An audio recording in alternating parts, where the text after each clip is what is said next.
Puji nama Tuhan. Shalom Bapak Ibu Saudara. Mari saya undang untuk bangkit berdiri. Kita akan menyanyikan GBIS 56 Keluarga.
Mari saya undang bangkit berdiri kembali. Kita akan menyanyikan memuji nama Tuhan.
bersatu di dalam Tuhan. Segala pujian kami ajarkan kepadamu Tuhan Yesus, karena hanya Engkau saja Tuhan yang paling layak untuk terima puji-pujian dari kami Bapa. Bapa, sebentar kami hendak mendengarkan firman-Mu Tuhan Yesus. Tolong sucikan hati dan pikiran kami, agar hati dan pikiran kami hanya tertuju kepadamu saja Tuhan Yesus, agar kami tidak hanya mendengarkan firman-Mu Bapa, tapi kami mengimani juga kami menjalankannya di kehidupan kami sehari-hari Tuhan Yesus. Urapi kami segala semuanya Tuhan Yesus, agar kami menjadi pribadi yang lebih dan lebih baik lagi. Terima kasih Tuhan Yesus. Haleluya.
hidup kami yang kami bisa membalas kebaikan-Mu Tuhan Yesus.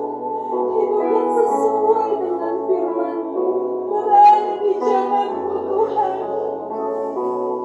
Bawa kami untuk lebih dekat lagi denganmu Tuhan Yesus. Sucikan hati kami agar kami sungguh-sungguh ingin mengikut Engkau Tuhan Yesus. Hanya Engkaulah Raja kami. Hanya Engkau yang kami puji dan puji.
biarlah kami tetap mengiring Tuhan seumur hidup kami, sampai tugas kami di bumi selesai Tuhan. Untuk itu Tuhan, banyak hal yang membosankan dalam hidup kami, terutama ketika orang konsentrasi untuk menantikan kedatangan Tuhan yang kedua kali. Sudah berkali-kali orang bicara tentang kapan Tuhan datang, tetapi tidak pernah terjadi. Dan biarlah kami tidak terlalu bisa memprediksi secara tepat secara manusia. Karena firman Tuhan berkata, tidak mungkin itu terjadi pada manusia, pada pemandangan manusia, pada apapun yang dihitung oleh manusia. Tetapi ketika kami merasa bahwa itu tidak terjadi juga, jangan sampai kami lengah sehingga membuat hidup kami apa adanya, terserah saja, dan hidup kami tidak bertanggung jawab Tuhan. Kami ingin belajar lebih dalam lagi. Roh Kudus, kuasai hamba ini, tubuh jiwa roh, dan kuasai seluruh anak-anak Tuhan yang mendengarkan ini, supaya kami dikuasai oleh roh Tuhan. Sekarang roh jahat akan mengganggu, dihancurkan dalam satu nama Tuhan Yesus Kristus. Kami siap untuk mendengarkannya. Kami siap untuk diberkati. Yang percaya katakan amin. Silakan duduk. Puji Tuhan. Kita akan belajar bersama-sama sekalian tentang mengatasi kejenuhan. Ya, ini dalam satu konteks tentang kedatangan Tuhan yang dua kali. Kita tidak boleh terlalu serius sehingga sampai kekuatan manusia sanggup memprediksi itu. Dan akhirnya setelah tanggal yang sudah ditentukan diprediksi oleh seorang hamba Tuhan September ini tidak terjadi juga. Ya, tetapi bukan berarti kita nggak terjadi. Setiap prediksi tidak terjadi membuat kita leha-leha, membuat kita tidak bertanggung jawab tentang keimanan kita. Secara umum saudara sekalian, memang tidak ada yang tahu kecuali Bapa. Tetapi secara pribadi, kalau Tuhan belum datang, maka kita yang datang kepada Tuhan. Betul nggak? Yang kedua ini saya berharap kita lebih konsentrasi di situ. Ya. Jadi kalau Tuhan belum datang secara umum yang disebut kiamat, kita satu persatu akan datang kepada Tuhan. Kita sedang giliran sekalian. Apalagi teman-teman yang sedang mengalami sakit, saudara lebih sungguh-sungguh sekalian. Bukan berarti yang sakit kemudian duluan, tidak.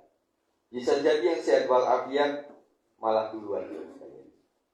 Jadi yang penting kita waspada sekalian. Kita akan bicara tentang itu sekalian. Saudara jenuh hidup, bosan hidup, karena ya Senin, Selasa, Rabu, Kamis, Jumat, Sabtu, Minggu, Senin lagi seperti itu. Jadi seperti kebiasaannya seperti itu, membuat saudara jenuh dan bosan. Tetapi untuk hal menjelang kedatangan Tuhan, kita akan konsentrasi mengenai hal ini saudara. Kita akan baca nanti dalam beberapa ayat, kita akan bergantian.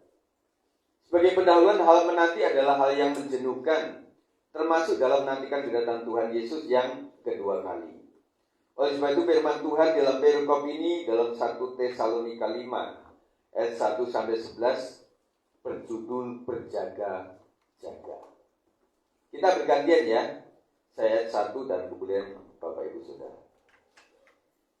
1 Tesalonika 5 ayat 1-11 berjaga-jaga. Tetapi tentang zaman dan masa, saudara-saudara, tidak perlu dituliskan kepadamu.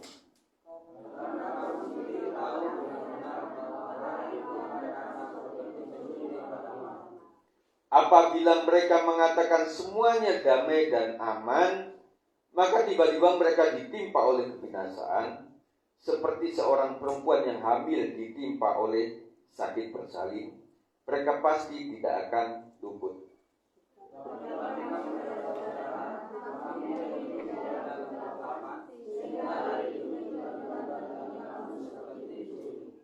Karena kamu semua adalah anak-anak terang dan anak-anak siang.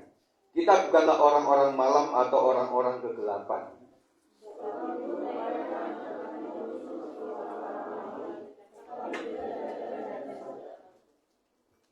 Sebab mereka yang tidur, tidur waktu malam, dan mereka yang mabuk, mabuk waktu malam.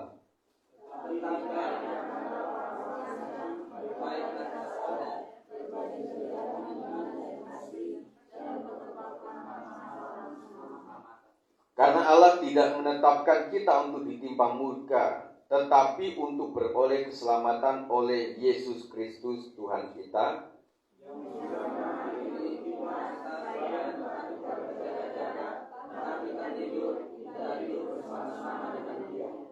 Karena itu nasihatilah seorang akan yang lain, dan saling membangunlah kamu seperti yang memang kamu lakukan. Di dalam perikop ini menunjukkan ada dua golongan sekalian.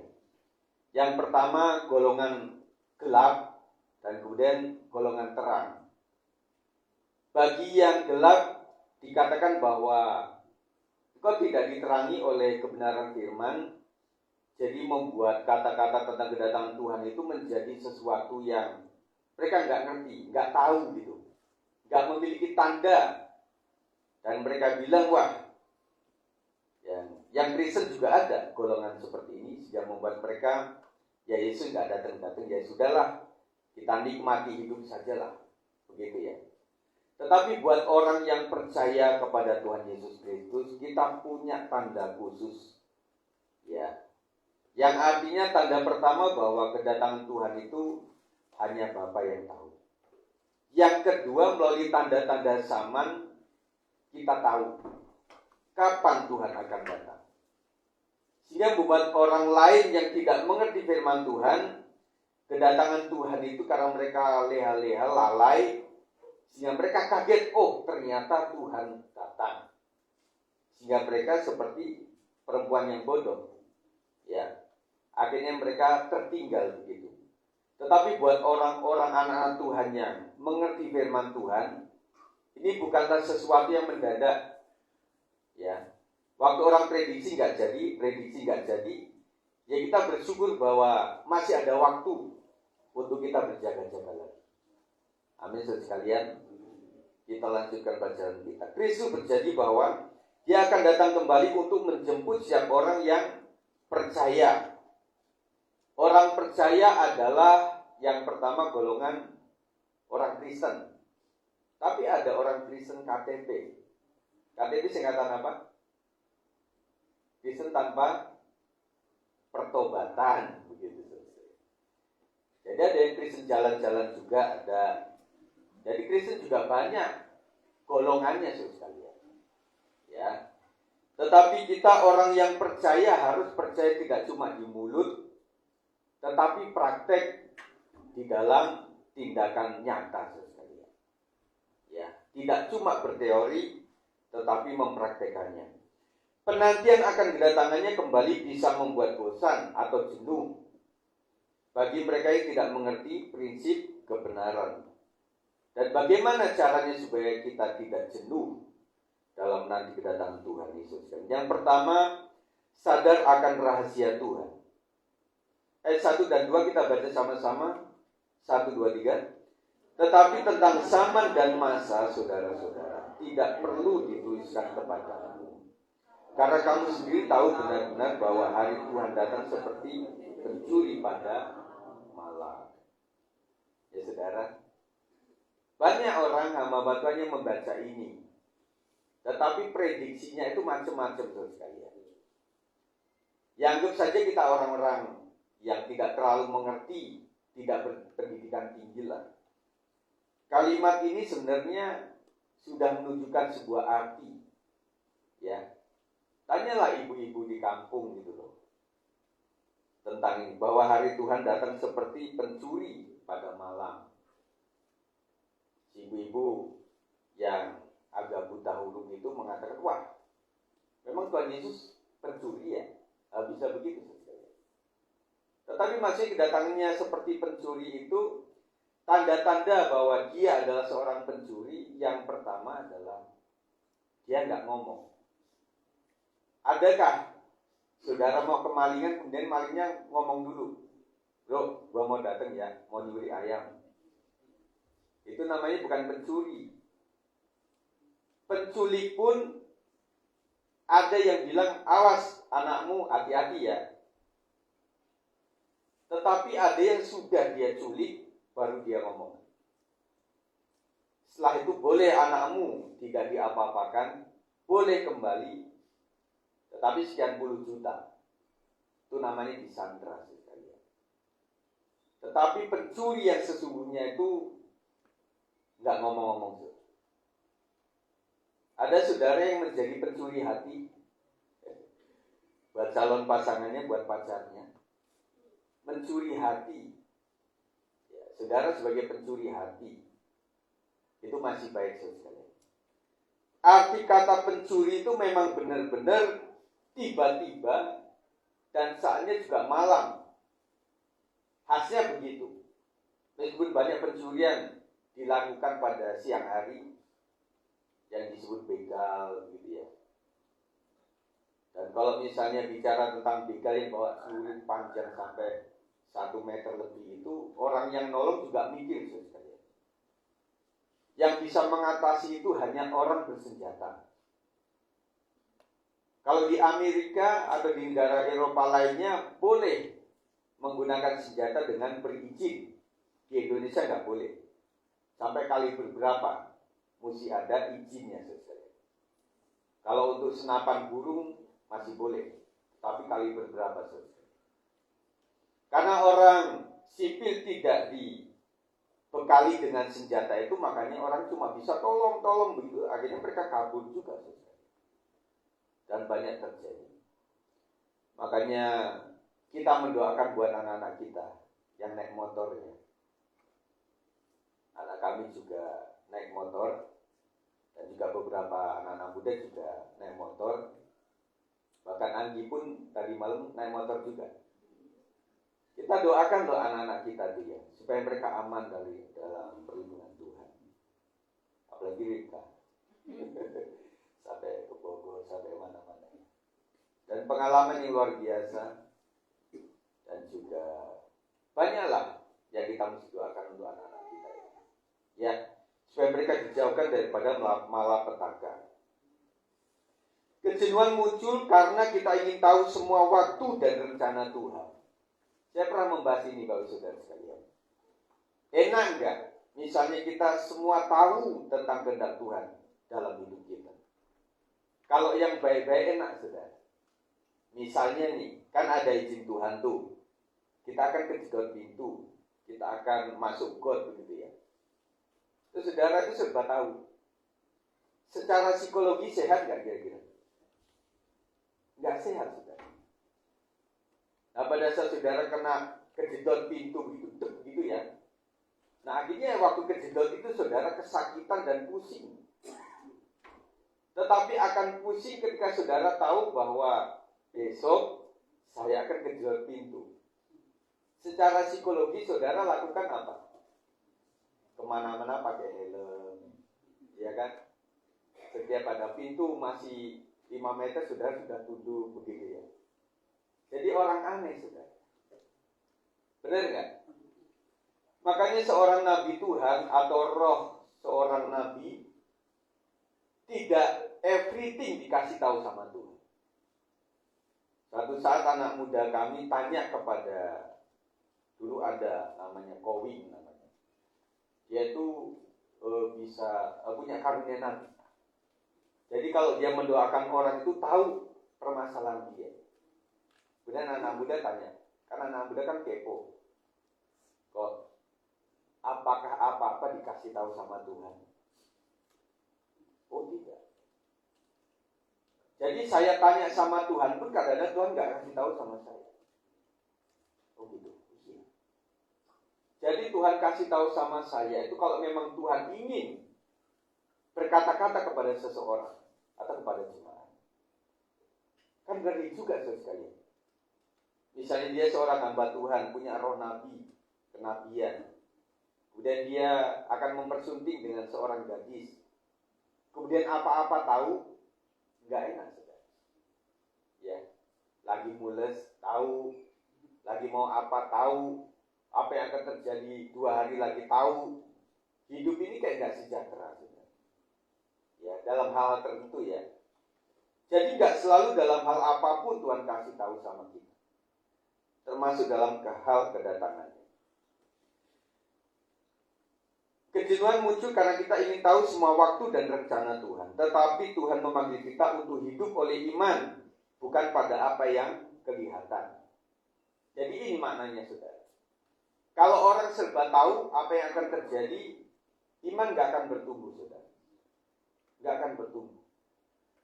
Dia bilang, tenang sajalah 2 hari lagi, saya akan dapat lumayan, uang 5 juta. Jadi dalam 2 hari dia gak akan berdoa, saudara. Kalaupun doa dia bilang, Tuhan tolong saya, waktu 5 juta ada di genggaman tangan saya, jauhkan daripada maling, pencuri, dan sebagainya. Tetapi beda ketika orang itu nggak tahu, dalam keadaan mesti bayar anak ke sekolah, mesti bayar apa-apa, ini menjelang membayar pajak, misalnya gitu ya. Ada beberapa di media sosial itu yang mengharapkan, kayak misalnya STNK atau SIM itu kayak KTP aja lah seumur hidup gitu. Sekali aja bayar gitu ya. Masyarakat senang dengan itu, termasuk saya. Tetapi pihak tertentu enggak. Karena perpanjang pajak aja lumayan loh. 1 motor, 1 kendaraan, 1 mobil. Habis dia punya kendaraan banyak, plus hitung jumlah orang yang harus membayar itu. Miliaran. Makanya pihak tertentu tidak mau itulah. Biarlah 5 tahun, memperpanjang 5 tahun, memperpanjang begitu. Nah sekarang juga dikasih sebuah cara untuk bisa membayar pajak, tidak mesti datang ke tempatnya, betul ya, secara online. Bahkan dalam berobat pun saudara juga pakai online juga ya. Dan kemarin saya melihat ada 1 klinik tertentu yang bisa membuat kacamata. Saya sedang bertanya dengan Ibu Gembala ini, Cibinong situ, dengan menggunakan BPJS bisa, katanya. Saya tanya, apakah benar Pak ini? Oh iya betul Pak itu. Jadi ke Paskes pertama minta rujukan, baru ke klinik tersebut, kemudian dilihat di situ kacamata ukuran apa yang dia butuhkan, kemudian dibuat di situ. Saya ingin coba saja. Dan kemudian melalui WA dulu saya tanya-tanya supaya tidak kata orang Jawa itu kayak blondrol gitu. Awalnya kayak gratis, tiba-tiba ada gitu ya. Ada juga kan yang memang kacamata itu frame-nya yang di cover, kemudian lensanya tidak. Padahal frame apa saja lah bisa kita beli di Senen juga banyak yang murah-murah. Tetapi lensa sekali itu lebih mahal, betul kan? Habis saya kan udah progresif nih. Ada plus, ada min, habis itu silindernya ada. Wah, jadi kalau di covering ya lumayan gitu ya. Tetapi kita tanya saja. Jadi semuanya sekarang bisa online sekalian. Dan kita beberapa kali juga anak kami juga mengurusi itu secara online juga bisa. Bahkan KTP kakak juga bisa langsung ke wali kota. Jadi ada yang tidak mesti dari RT, RW, lurah. Waktu saya belum tahu mengurusi si Jason itu sekalian, saya ke RT, saya ke RW, kemudian ke kelurahan, ke kecamatan sekalian. Akhirnya sampai ke dari awal itu juga orang nggak ngomong gitu loh. Jadi saya ikutin aja. Nah, setelah di kecamatan ke Dukcapil aja Pak. Nah ternyata langsung di situ juga bisa. Beberapa saudara pernah ke Dukcapil ya, jadi wali kota situ. Nah urus di situ sekalian. Dan saya bersyukur anak saya Yafet bisa mengurusi sendiri. Waktu ditanya mamanya mau ikut atau enggak, ya silakan gitu. Artinya anak-anak kita sudah paham dengan itu. Tapi Tuhan memanggil kita untuk hidup oleh iman, bukan apa yang kelihatan. Jadi kalau kita nggak tahu apa yang terjadi 5 hari lagi, kita akan doa terus sama Tuhan. Tuhan Yesus pada 5 hari mendatang, saya membutuhkan ini, saya membutuhkan modal ini, saya membutuhkan ini, dan semuanya saya doakan kepada Tuhan. Karena saya nggak tahu 5 hari lagi yang terjadi apa. Jadi iman kita akan lebih bertumbuh, saudara. Ketidaktahuan bukan alasan untuk lengah, tapi ajakan untuk berjaga-jaga. Jadi waktu kita merasa nggak tahu karena firman Tuhan sudah mengatakan itu, bukan berarti kita santai hidup rohani kita. Tetapi justru kita berjaga-jaga. Kadang saya tahu kenapa hanya Bapak yang tahu. Kita tidak dikasih tahu, saudara sekalian. Karena umumnya sifat manusia, kalau sudah tahu duluan itu kadang-kadang berjaga-jaganya kurang. Ada seorang dosen mengatakan begini, kalau saya kasih tugas sama seorang mahasiswa, saya akan bilang besok harus kumpul. Ada beberapa dosen, nanti sekarang hari Senin minggu depan, kalian kumpulin tugas ini. Dan nyatanya dari Senin sampai Minggu itu baru dikerjakan Minggu malamnya. Jadi artinya Senin sampai Sabtu tidak melakukan apa-apa. Takutnya begitu, saudara. Ketika semua umat Kristen dibilang bahwa Yesus akan datang pada bulan dan tanggal dan tahun ini, maka saudara akan berpikirnya gini, masih lama. Betul nggak, saudara? Nah, saya agak pelan. Ketika saudara tahu nih tanggal, bulan, dan tahunnya, apa yang terjadi pada saudara? Kita aja lah, ke puncak dulu aja lah. Kita main bisnis dulu lah. Kita tinggalin ibadah dulu lah. Kenapa? Masih lama. Makanya Tuhan tidak kasih tahu itu supaya kita berjaga-jaga. Jadi ketika nggak tahu itu membuat kita berpikir berarti yang paling penting setiap pribadi yang harus datang kepada Tuhan lebih dulu. Jadi setiap kita beda kapan untuk dipanggil oleh Tuhan, cara berjaga-jaganya juga beda. Tetapi semua kita sedang berjaga. Amin, saudara. Kenapa saudara datang setiap minggu? Diharapkan datang setiap minggu. Karena orang berpikir kadang-kadang, hari ini saya gak usah ibadah dulu. Minggu depan saya akan ibadah. Ternyata saudara, ketika orang pernah memutuskan itu yang pertama, minggu depan gak bisa juga. Karena iblis tahu bahwa orang ini gampang. Dia gak bisa ibadah dengan sampai kepada meskipun tidak ada alasan untuk saya datang ibadah, saya harus berusaha untuk datang ibadah. Amin, saudara sekalian. Dalam milik Allah, bagian kita adalah setia menjalani hari ini. Tugas kita bukan memprediksi, tapi hidup dalam kehendak Tuhan. Siapa yang ahli prediksi itu?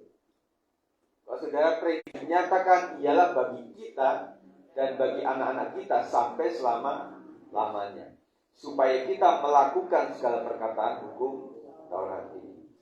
Yang tersembunyi itu Tuhan yang punya. Rahasia alam Tuhan yang tahu itu, saudara. Itu yang pertama. Yang kedua adalah mampu membaca ke akhir. Dia sudah ikuti seminar akhir zaman juga udah puluhan kali.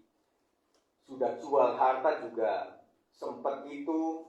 Kemudian pernah naik gunung juga sebagai panitia kedatangan Tuhan yang 2 kali. Juga gak datang-datang juga. Akhirnya singkat. Kejenuhan bisa berbahaya jika membuat kita terlena dan tidak waspada. Balik lagi, saudara bayangkan bahwa Yesus gak datang-datang. Mungkin sampai saya kakek nenek, sampai saya sudah dipanggil Tuhan juga Tuhan gak datang-datang. Balik lagi seperti pencuri.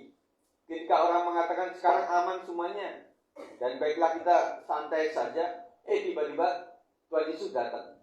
Sangkakala dibunyikan. Kemudian Yesus datang. Nah, orang kelabakan, saudara. Kenal itu artinya kenal sebagai satu darah dengan Yesus atau tidak. Jadi kita bisa kenal seseorang tetapi bukan semarga. Bisa. Saya kenal kok Pak Jokowi, saya kenal Pak SBY, dan saya bayangkan bagaimana cara menerangkan ini kepada jemaat. Begini, saudara, kita itu ada bahasa doa kita. Kalau seorang istri yang tidak boleh suami tahu persis doa kita. Betul, KPS dulu, kok mirip loh, ya, kok mirip gitu loh. Meskipun bahasa mereka beda-beda, saudara. Jadi saudara sekalian, saya gambarkan ketika saya ingin mendoakan anak-anak saya di dekat mereka, dan itu adalah isi hati saya hanya berkata ilmu lingkungan yang diterapkan kepada seorang ahli lingkungan yang bukan Kristen. Ada rekaman yang betul-betul bahasa roh, dan kemudian ada rekaman yang kejenuhan bisa berbahaya jika membuat kita terlena dan tidak waspada. Apapun yang tidak waspada akan bahaya. Betul ya? Jadi orang harus memiliki rasa takut supaya dia terhindar daripada hal yang membahayakan. Kalau orang nggak pernah takut sama sekali akan bahaya. Ya, orang itu sudah tidak sendiri lagi. Sudah berdua. Sigara nyowo, itu garwo. Istri itu ya sigara nyowo. Jadi kalau udah menikah itu ya satu, yang itu nggak pernah selesai sekalinya. Karena sudah dalam Alkitab sudah dinubuatkan. Jadi yang satu bangsa berdasarkan Alkitab, yang satu berdasarkan PBB, ya nggak nyambung-nyambung sekalian. Dan orang yang tidak pernah selesai. Tetapi Israel itu adalah jamnya Tuhan. Ada teman saya, seorang gembala, Pak Andemis Sinaga, yang mengarang Israel adalah jamnya Tuhan. Jadi apapun yang terjadi pada Israel itu, itulah Alkitab sudah bilang seperti dalam tanda kutip kayak ngejek kita, kamu apa sih kepercayaan? Tetapi ketika orang Israel sudah mengakui Yesus sebagai Mesias, Tuhan segera datang. Amin sekalian. Dan itu baik, tetapi menghargai setiap kesempatan dari Tuhan. Hidup ini adalah kesempatan untuk melayani Tuhan. Biarlah kita tetap setia untuk melayani Tuhan sampai akhir hidup. Mereka tetap setia, doa, mendoakan, saling mengampuni satu dengan yang lain karena kita tidak sempurna, sehingga membuat persaudaraan kita saling memberkati satu dengan yang lain. Lawan dari kejenuhan adalah hidup dengan rasa syukur dan ada tujuan. Lawan dari kejenuhan supaya kita nggak jenuh, mari kita hidup dengan bersyukur. Amin. Supaya nggak jenuh sekalian. Saudara bosan melakukan ini terus, ibu bilang dari pagi hingga malam hari ya gini ya, dari Senin sampai Senin lagi. Saudara mulai jenuh. Tetapi bersyukurlah, sambil nyuci bersyukur, sambil goreng masakan bersyukur pada Tuhan, belanja di warung, belanja di pasar hidup bersyukur, dan saudara akan lebih bermanfaat. Amin. Karena hidup kita ada tujuannya, saudara. Yang ketiga, yang terakhir, tidak hidup dalam kegelapan.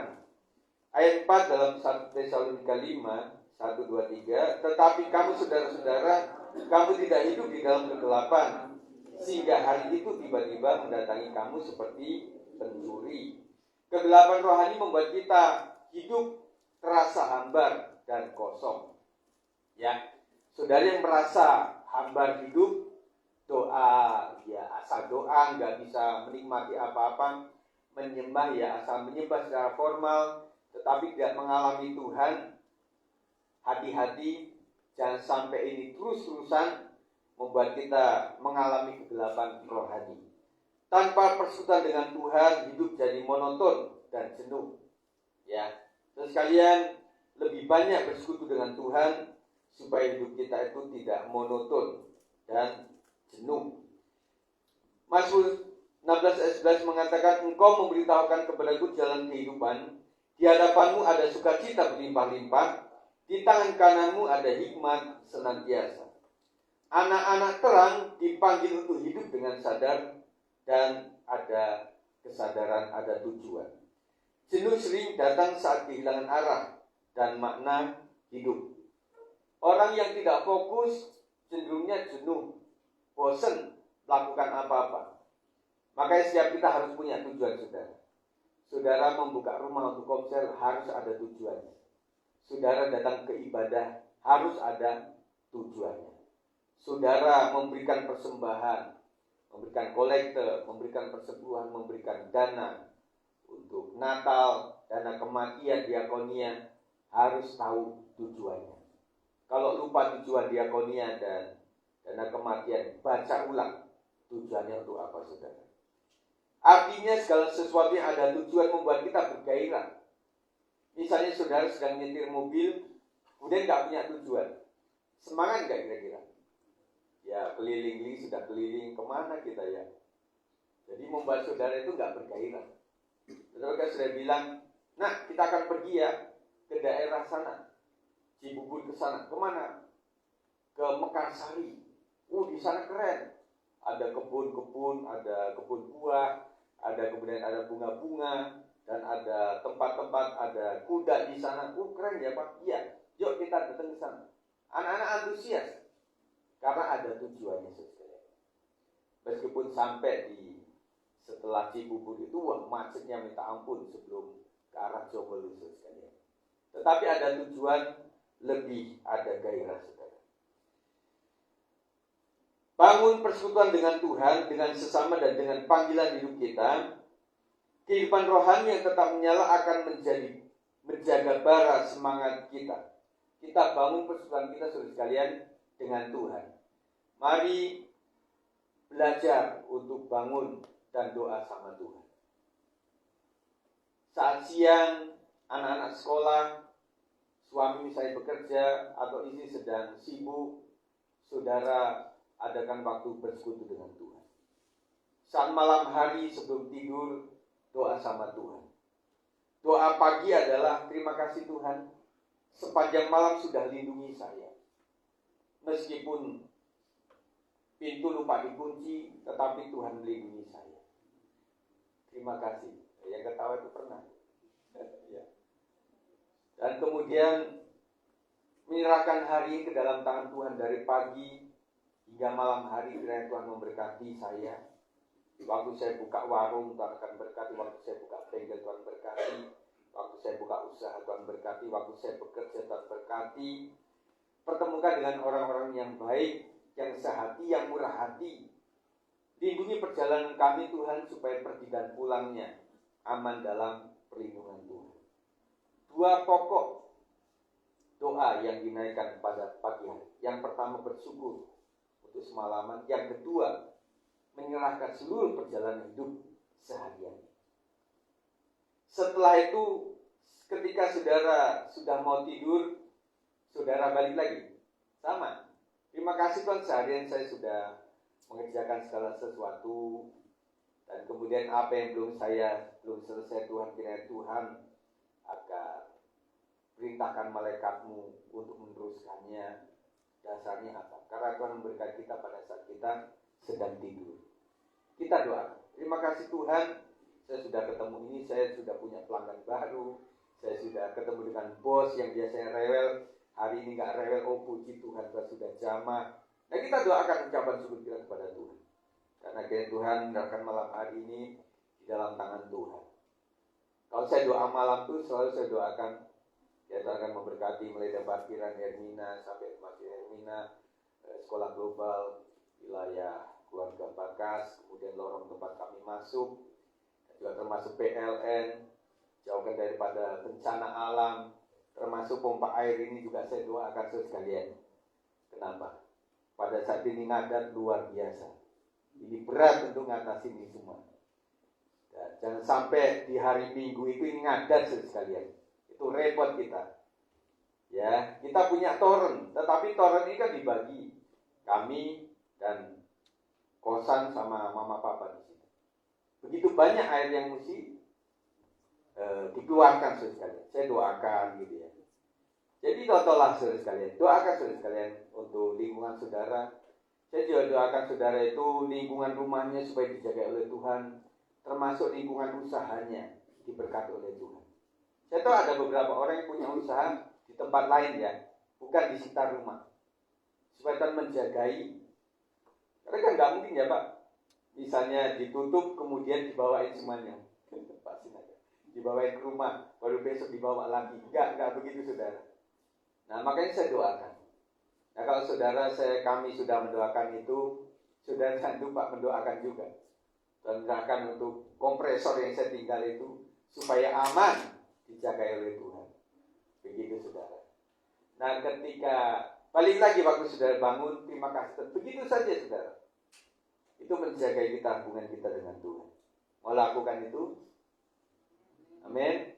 Janji ya, Tuhan yang dengar itu saudara sekalian. Kemudian membangun persekutuan dengan sesama kita. Saya katakan kita akan terjalin hubungan dengan baik antar sesama jemaat jikalau kita ada roh yang rela mengampuni dan bisa melupakan kesalahan orang lain. Amin. Kalau bisa dilakukan, maka kita akan bisa jejaring sama-sama. Dan ketika dalam kerukunan itu sesuai Alkitab ada berkatnya. Makanya panitia Natal rukun, kemudian semua komisi rukun, kemudian jemaat rukun, pasti Tuhan akan memberkati kita.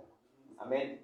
Tuhan akan memberkati kita. Kehidupan rohani yang tetap menyala akan menjaga bara semangat kita tetap menyala pula. Mari pemain musik. Kesimpulan, mari jaga hidup kita agar tidak mengalami kejenuhan dengan yang pertama, kesadaran bahwa Tuhanlah pemilik rahasia. Bagi kita yang penting siap sedia kapanpun Dia datang. Rahasia Allah, kapan saja Yesus akan datang.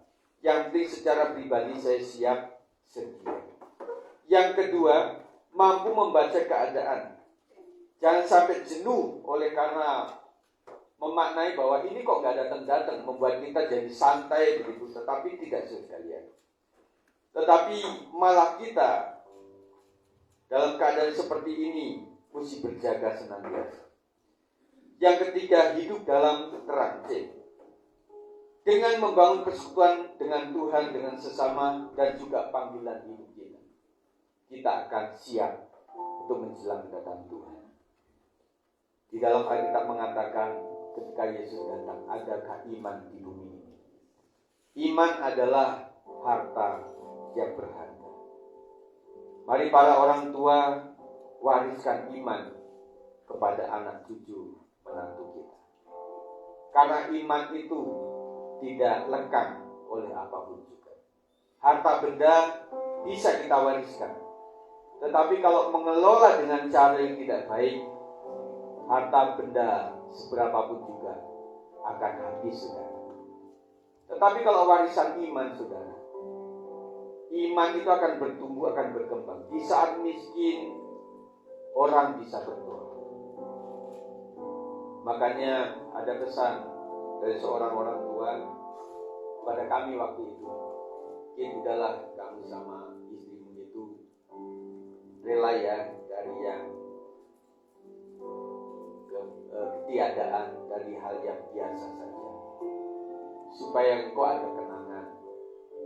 Ketika engkau nanti sudah menjadi orang yang sukses, engkau tidak lupa bahwa engkau pernah naik tangga dari bawah.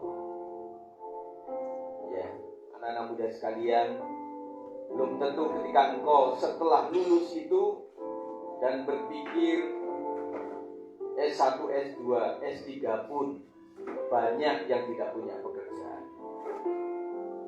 Dan kita berpikir kita harus berjuang. Oleh sebab itu pikirkan secara matang tentang hal ini. Dan kemudian kita akan mensyukuri untuk kebaikan Tuhan. Tuhan sudah baik sama kita. Makanya hal-hal yang menjadi sejarah dalam rumah tangga kita, kalau bisa jangan hilang. Sepeda ontel kalau bisa masih ada. Kemudian ada bak-bak yang sudah penyok-penyok, semoga nggak dijual. Ketika ada tukang robek datang, ini Pak, ambil aja.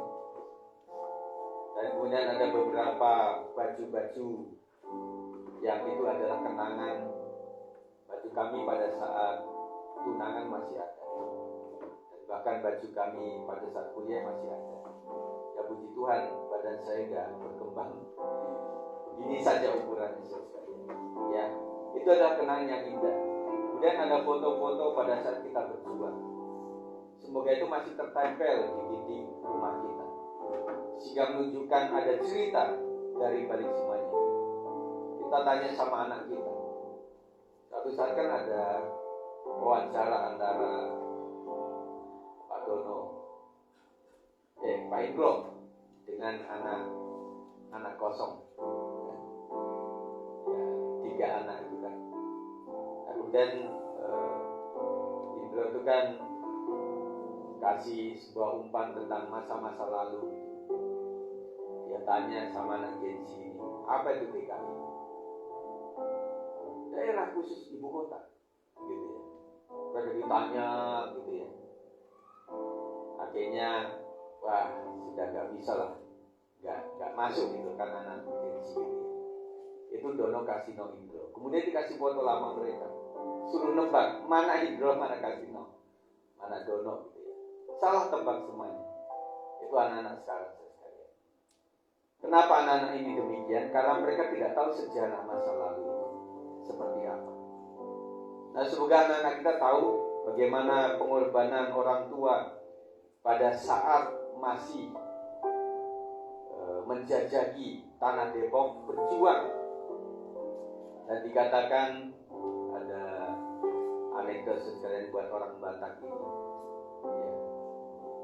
Jadi memang tanah air seluruhnya dikuasai oleh negara. Yang tidak dikuasai adalah angin. Ya, ada yang bilang begitu. Maka ini adalah orang Batak itu anti pulang ke Medan lagi. Karena angin tidak dikuasai oleh negara. Tetapi kompresor dikuasai oleh orang-orang Batak. Dimanapun orang Batak, asal ada kompresor, mereka bisa hidup. Ya, makanya kita doakan kompresor-kompresor yang ada. Itu luar biasa. Ya, jadi hidup adalah perjuangan anak-anak muda sekalian. Jangan kau berpikir bahwa ya selesailah hari ini. Tidak, kau harus berjuang sampai maut menjemput. Puji Tuhan. Kita naikkan pujian ini. Yesus bertanya kepada kita, adakah iman di bumi ini? Jika dia kedua kalinya untuk menghakimi dunia. Yesus bertanya kepada kita,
firman-Mu yang telah Engkau berikan kepada kami. Kami bisa merasakan di hari-hari kami Tuhan, karena tanpa penyertaan-Mu, apakah kami? Di hadapan Tuhan tidak apa-apa, tidak ada apa-apanya. Karena Tuhan, kami terus ingin bersekutu dengan Engkau dimanapun kami berada, baik di tempat tinggal kami masing-masing maupun di dalam persekutuan yang ada disediakan di tempat ini, juga di tempat-tempat saudara-saudara kami Tuhan yang menyediakan waktunya untuk kami bersekutu. Biarlah Tuhan memberkati semuanya apa yang diupayakan oleh gembala sidang di sini Tuhan, sehingga semakin hari kami semakin kuat iman kami untuk tetap ada di dalam Tuhan. Terima kasih ya Bapak, firman-Mu yang selalu berkumandang kepada setiap kami. Kami akan selalu memperhatikan untuk menjaga kehidupan hari-hari kami, agar kami tetap terpelihara oleh firman-Mu dalam segala perjalanan hidup kami. Tapi ampuni kami Tuhan, jika kami kadang-kadang kami mendapat kelalaian. Tuhan, biarlah Engkau tetap mengingatkan kepada kami, agar kami tetap melakukan apa yang baik, yang benar, yang berkenan di hadapan-Mu. Terima kasih Bapa, terima kasih. Inilah ucapan doa dan syukur kami yang kami naikkan di dalam nama Tuhan Yesus Kristus. Amin.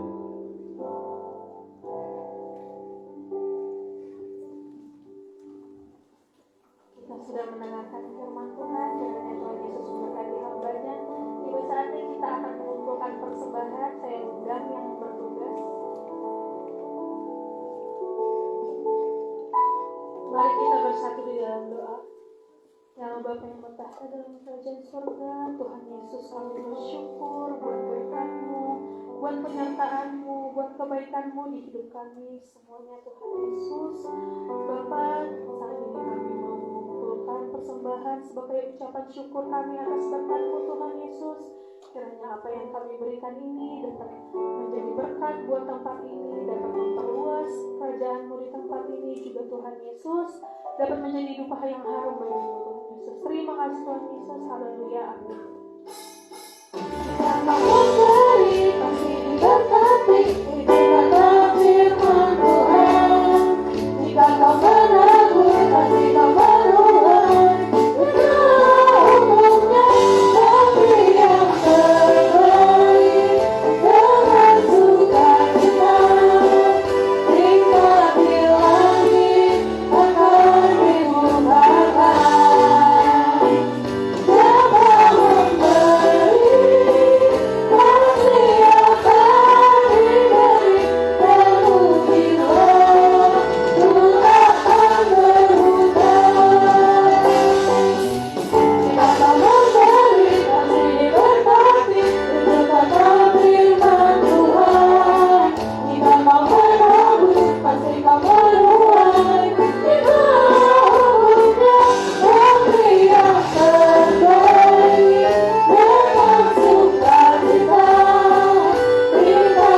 Puji Tuhan. Anak sekolah minggu hari ini, minggu depan, oke. Nah, sekalian untuk pendanaan ada Natal, ada perubahan belum ya? Nah, untuk hari Rabu sekalian saya undang untuk kita ikut Zoom, ya, untuk doa bersama-sama supaya kita mengakrabkan diri kita kepada Tuhan. Dan saudara jangan berpikir nggak ikut dulu dah karena nanti kan minggu ketemu lagi, ya. Puji Tuhan kalau saudara bisa ketemu lagi ya. Tetapi kita berpikir bahwa setiap hari harus kita gunakan. Ya.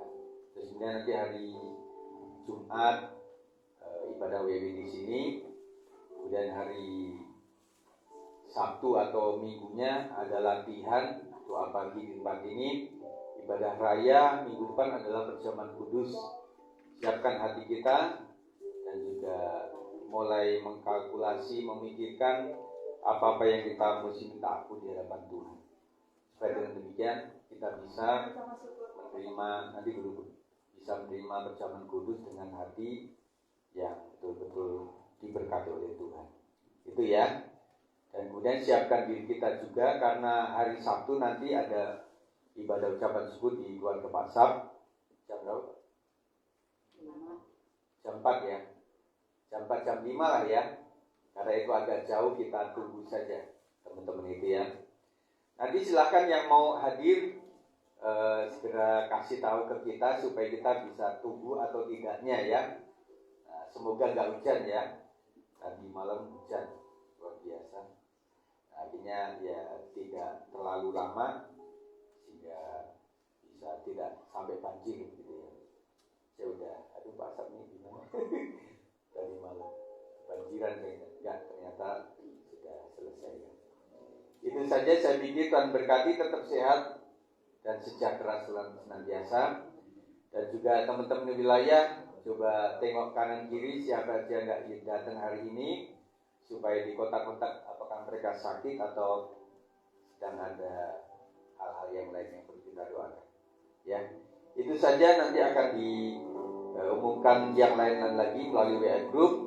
Tuhan memberikan kita sekalian. Kita akan tutup ibadah kita akan berdiri. Kami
tetapi biarlah dengan demikian kami tetap berjaga, karena kalau secara umum Tuhan belum datang, maka kamilah yang duluan datang kepada Tuhan. Dan biarlah kami tetap berjaga-jaga dan beriman kepada Tuhan, dan kami menjaga hubungan dengan Tuhan, dengan sesama, dengan panggilan Tuhan dalam kehidupan kami. Tuhan, kami percaya Tuhan senantiasa akan memberkati. Kiranya berkat Tuhan melimpah atas setiap jemaat, berkat kesehatan, kekuatan, pemulihan, sembuh dari sakit, dipulihkan dari sakit, dan juga berkat keuangan yang cukup, ekonomi yang baik, berkati usaha dan pekerjaan mereka, tempat kerja mereka dilindungi oleh Tuhan, rumah tangga mereka dilindungi oleh Tuhan, masa depan mereka diberkati, jodoh, keturunan, semuanya ada dalam berkat dan juga anugerah Tuhan. Dan kiranya keluar masukmu diberkati oleh Tuhan, dilindungi oleh Tuhan, dijagai dimanapun anak muda kami, supaya diberkati pendidikan mereka naik dan lulus di dalam anugerah dan kekuatan Tuhan. Dan juga setiap usaha dan pekerjaan akan diberkati oleh Tuhan. Lindungi kami dengan hati yang baik, hati yang saling mengasihi, saling mengampuni, dan diberikan hati yang rela berkorban untuk memberi, dan biarlah mereka memiliki hati yang betul-betul dididik, mau dibentuk oleh Tuhan, dan mereka boleh kuat iman di dalam menghadapi apapun juga Tuhan. Apapun itu keadaan dunia ini, kami doakan dunia Indonesia dan juga kota Depok kami serahkan dalam tangan Tuhan. Gereja-gereja, hamba Tuhan semuanya adalah berkat dan juga anugerah Tuhan. Dan kiranya berkat Tuhan limpah atas kita sekalian, berkat di dalam nama Bapa, Anak dan Roh Kudus, di dalam nama Tuhan Yesus Kristus hari ini sampai Tuhan datang dua kali. Yang percaya katakan, amin.